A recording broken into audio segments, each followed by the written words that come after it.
Hello? Global Tel Link. This call may be recorded. I have a prepaid call from an inmate at Hudson County Correctional Center. Your account balance is $40.50. If you wish to accept this prepaid call, dial 0 and hold. To refuse, dial 5. Now you're gonna make me cry. Keith is a lot of things. To some, he is an actor. He is a member of the Screen Actors Guild, actually. He's also a mentor. He's been a youth mentor, teaching young kids how to use computers and whatnot. He's an IT professional working at a major bank on Wall Street. Keith is also an activist. And when you really look into who Keith is, who is this guy? On the surface, yeah, he's that funny, haha, joking guy, but he's also very serious about people's civil rights. I'm sad and I miss my friend. And would you mind telling us what happened on that night, from your recollection, from what you've heard happen? Can you tell us what led to Keith's arrest? This is what I can tell you about what happened that evening. Keith and I were texting each other. I noticed around 10:15 that the text stopped coming. But Saturday comes and Keith doesn't show up. He's not at rehearsal. He hasn't called anyone. No one's heard from him. And this is for the entire day.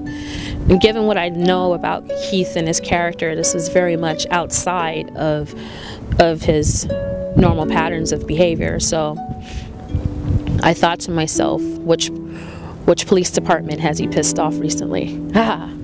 Jersey.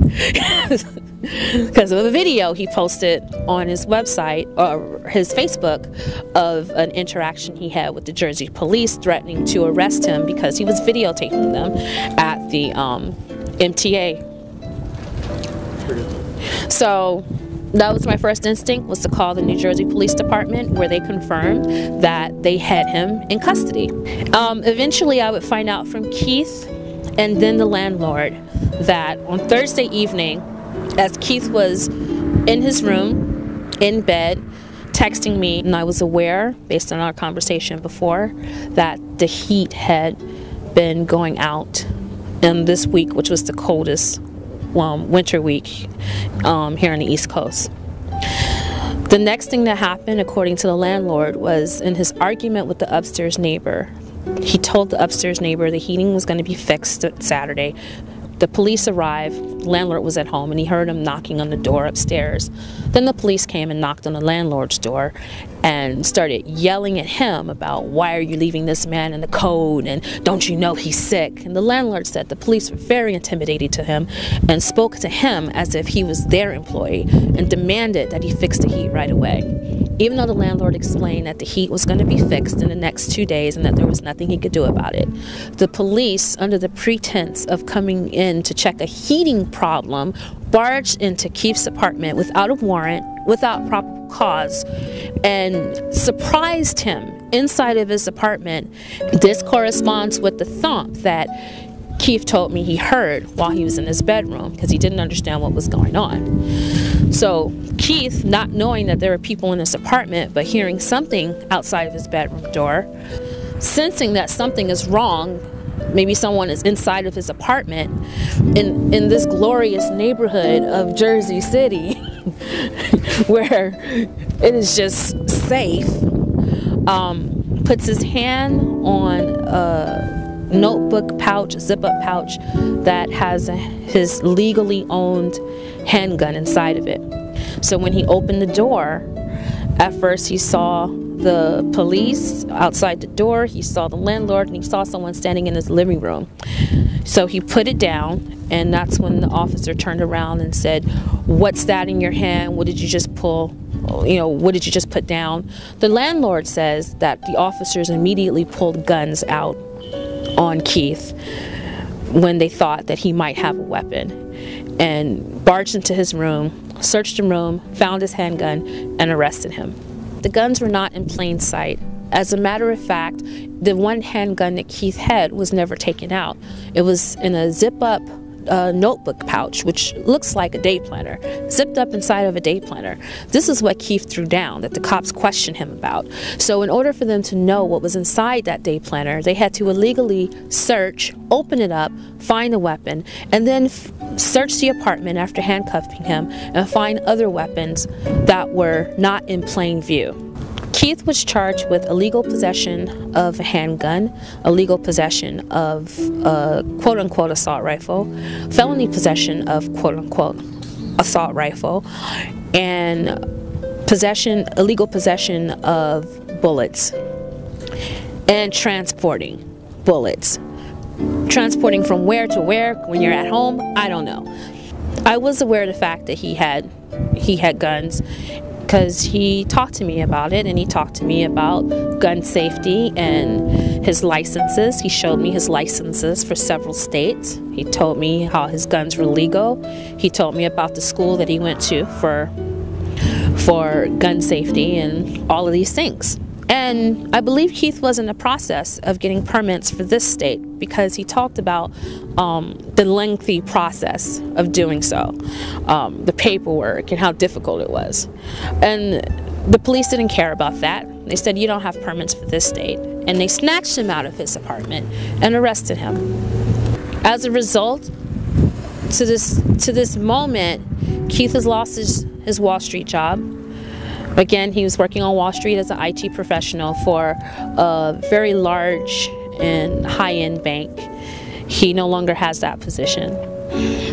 Keith has lost his apartment. Yes, this beautiful dwelling that you see behind me in this glorious neighborhood.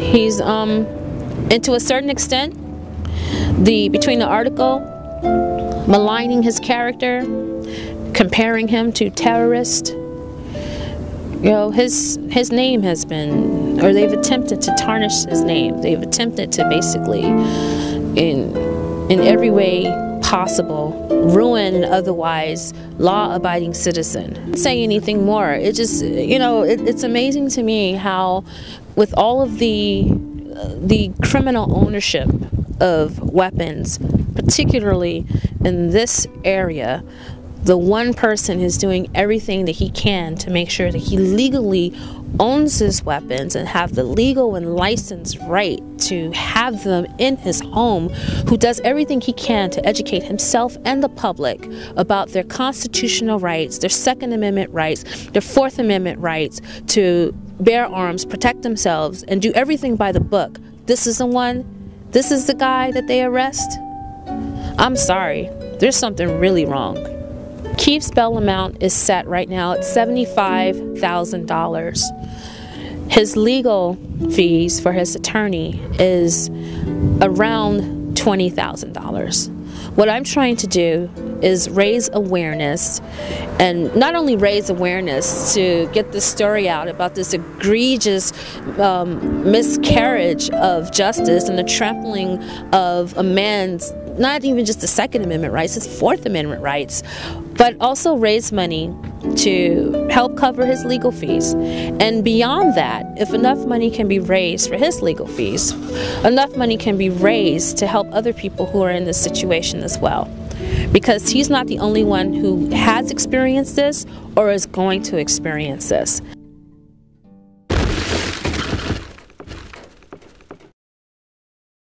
They cited a law, and I don't know if it's a law or a loophole in the law, but what they said was basically they did not owe me or anyone else on that train a duty to protect. And now I've been convicted of 2 5-year felonies, consecutive 5-year felonies, for taking data from a public web server and giving it to a journalist. This is available for everybody, not just yourself. That's correct. It was on